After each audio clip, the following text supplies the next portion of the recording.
So today is September 5th, 2023. Captain's log. We're going over snakes today, and I wanted to keep it as simple as I could. So we're going over rainbow boas and ball pythons. And we're going to compare their brains with the actual brains of the bearded dragon, like I've been going over before. It's quite fascinating to...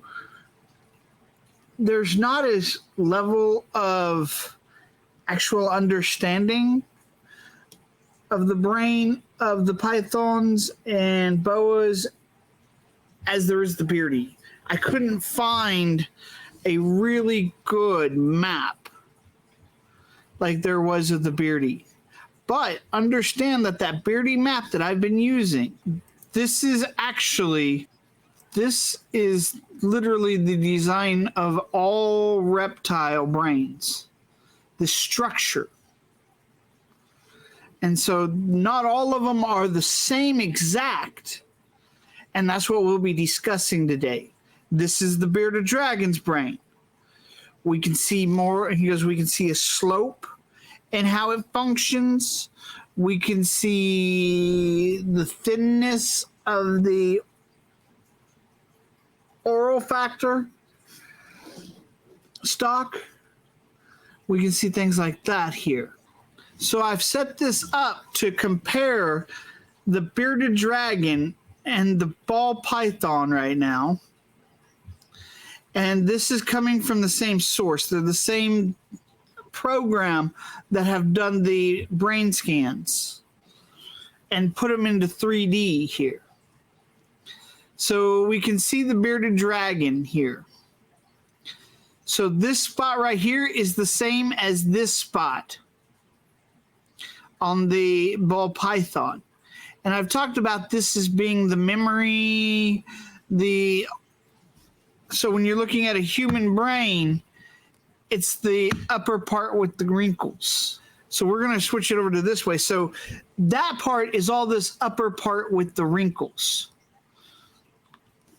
Okay. So some of the big differences I can see right here is that there's more of a down roll spiral here than here. This is more straight, where a bearded dragon brain has that more tilt. And I just talked about in part 3 how if the gray matter, the thalamus, might increase its actual direction between this part, your memories, and your optic tantum, that it might increase their actual empathy and things like that. Well, we can see here in the snake, there's almost no way to do that because it's so linear. It's still going down, so it probably could increase that gray matter and give them more, because it's the brain itself of a human is so spherical that the stuff inside has a really nice pathway to actually expand outwards into multiple things, such as your imagination and your memories. And yes, all these animals have to have memory, so therefore they have imagination. We don't know what side of the brain it's on, if it's the same sides or whatnot. That's a very good question. But the optic tantum here looks quite a big difference comparative. This is huge. And I think a ball python's range in the wild, if somebody could actually tell me I think their range is much bigger than a bearded dragon's range. Don't quote me on that. I would love it if somebody in the comments could actually suggest that, or we could just real quick look that up. Okay, so I had trouble looking that up, the range of a bearded dragon compared to a ball python. But what this would tell you is that the ball python actually has more memory than a beardy does. So their range is probably a lot bigger. But their optic nerve, their optic tantum, may be around the same size between the two. So it's the probably similar amount of information, and their empathy, their modeling, being able to feel what something else is feeling is probably the same spot in the optic tantum. But it's the size comparison. Like, it's smaller for them.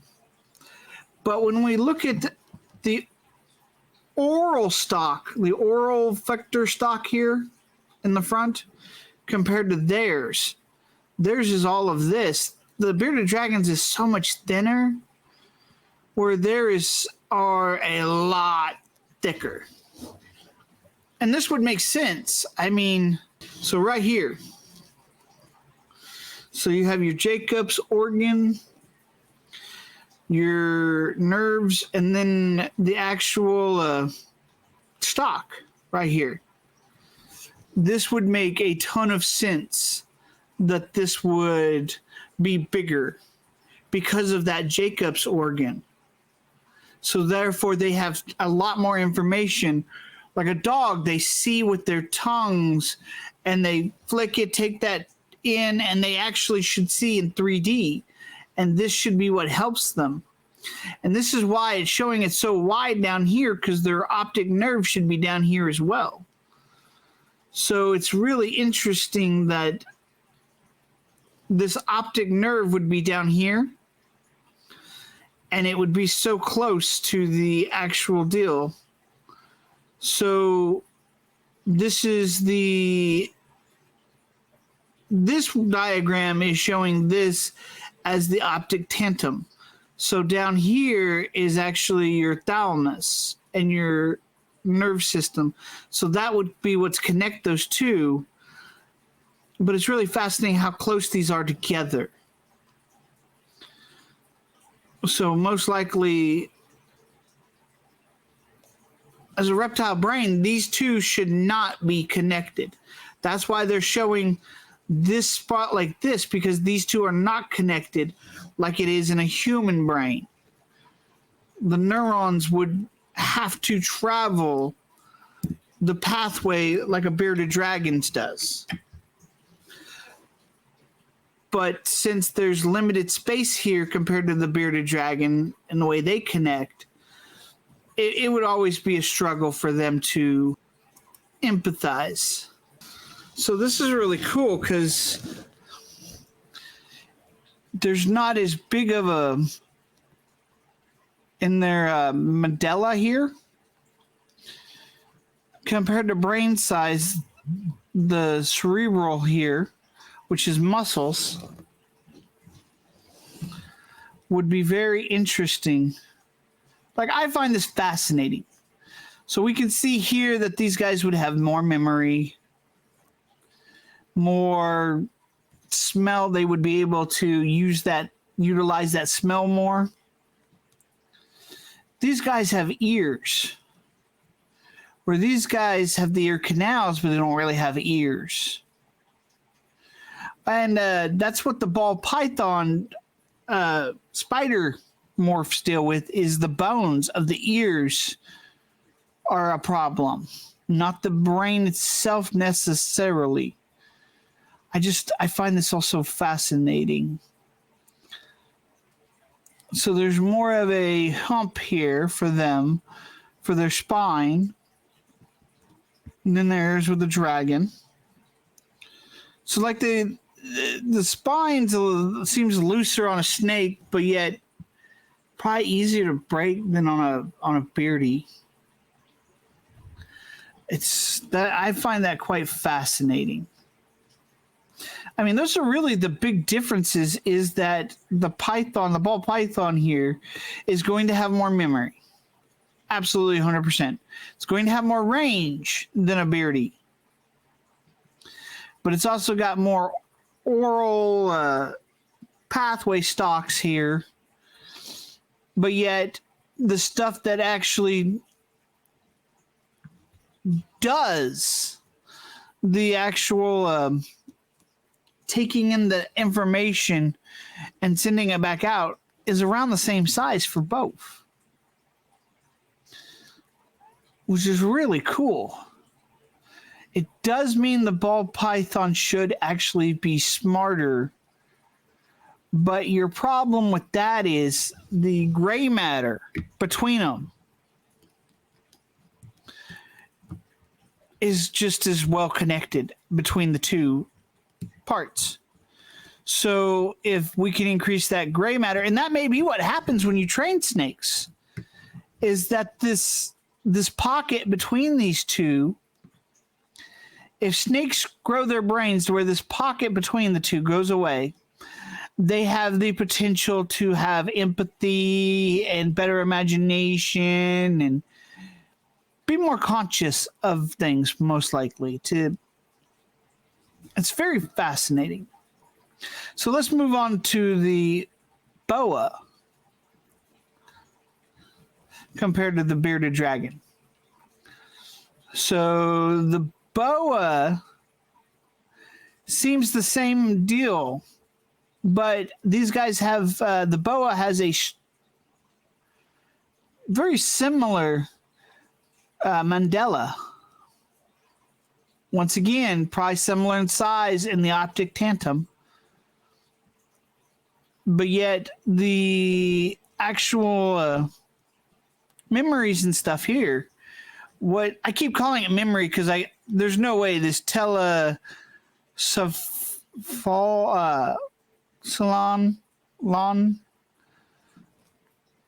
I can't forebrain, the forebrain.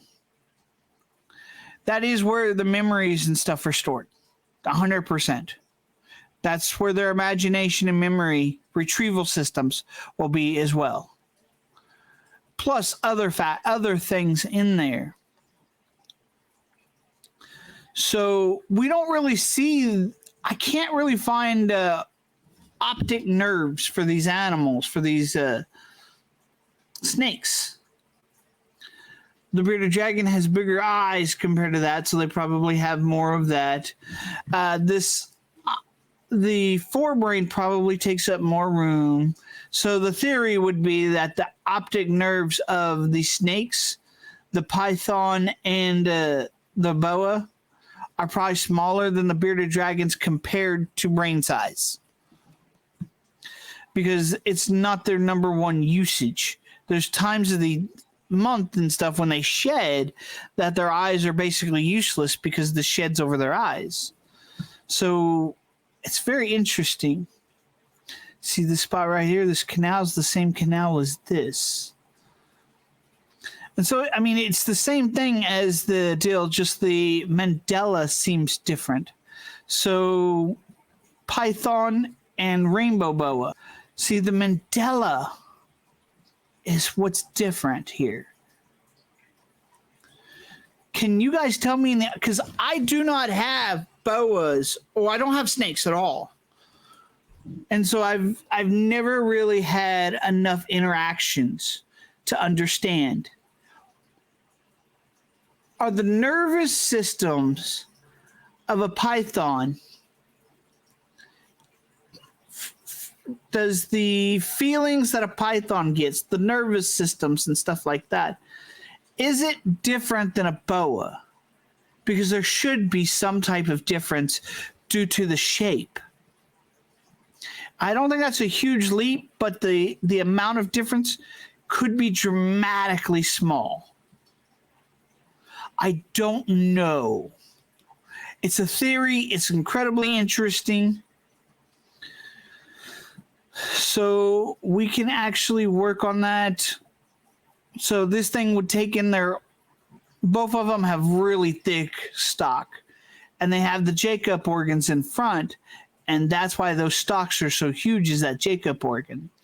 That's where most of the information's coming from. That's why it flicks its tongue. And so that information actually has to still get passed, and it goes through the thalamus, the gray matter, into the optic tantum, but somehow here it's used. Otherwise, it would just go straight to the optic tantum. So it's really cool. Like it's so reactions to things like the beard of a bearded dragon should be more automatic. But since it has to pass through the forebrain, the memories and everything, and then to the thalamus, and from the thalamus to the optic tantum and or the mandala and cerebral for it to actually pass through the rest of the snake. It's very cool to think how these brains have developed for reptiles, because it's the same thing for the beardy, where taking that and automatically applying it to your brain, going, okay, so this is this. Or as we consciously do it, they subconsciously probably do it. That's my theory, is that they're using their imagination and memory and actually using their oral stock to go, okay, I've smelled this before, we were safe. I've smelled this before, we were not safe. So then when it goes to the tantum or the thalamus, then it can actually probably goes to both the tantum and this and the mandala. And so it would possibly create an automatic movement if it was something that any concerning, an automatic movement. And that may be why there is a separation between the optic tantum and the forebrain, because you want that automatic sensory of go. And you would need the information from past to understand danger. And so you'd go, that's danger, so I'm going to do this. So this is why when they're not in danger, they have to use their optic tantum, their forebrains, their cerebral, all these things. And this is why they have delays. This is why you need to give them a second to imagine where they're at. Man, this is cool. This is so interesting to think how their brains actually do. And this also,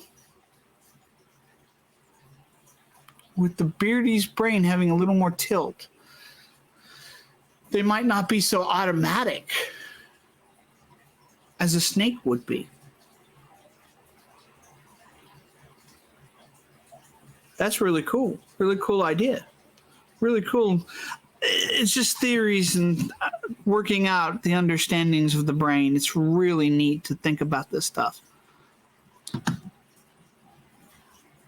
All right, guys. I would love to hear in the comments section, what do you guys think? Am I really so far off that it's just insane?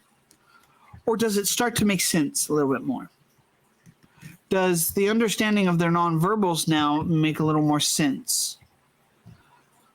Well, the snake moves pretty independently because its oral factions bypass the logical sensors. It doesn't really think about it because it doesn't have to. But yet it's also thinking about it as it's happening. Like an uncontrollable response, but that response is actually based on something that's out of the memory core. It's really fascinating. So let me know the range of these guys too. Like, does the size of the forebrain correlate to range? It's an interesting theory. I don't know. Because the question with that may not be the correlation between the size of it, but the usage of it. So if the forebrain is broken up in memories and memory retrieval and imagination and other factors here like language and things like that, that's gonna, then what we would see is that no matter the size of the brain, we could actually have a smaller animal that has a bigger range. But yet, if it had a bigger range, then it would need more memory for that range, but then that would take away from something else. It's really fascinating. I think it's the usage of it that's the most important thing, of which is one of the biggest issues that we have. And I've talked about the dual sides of the brains. We understand it as humans a lot better right now, but we have no real understanding. I watch my bearded dragons go.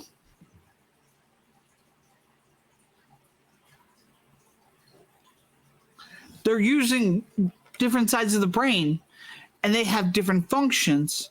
So it's the functionality. And the bigger the size, the more functionality. So at least the ball pythons and that would have the same memory, but more functions than a beardy brain.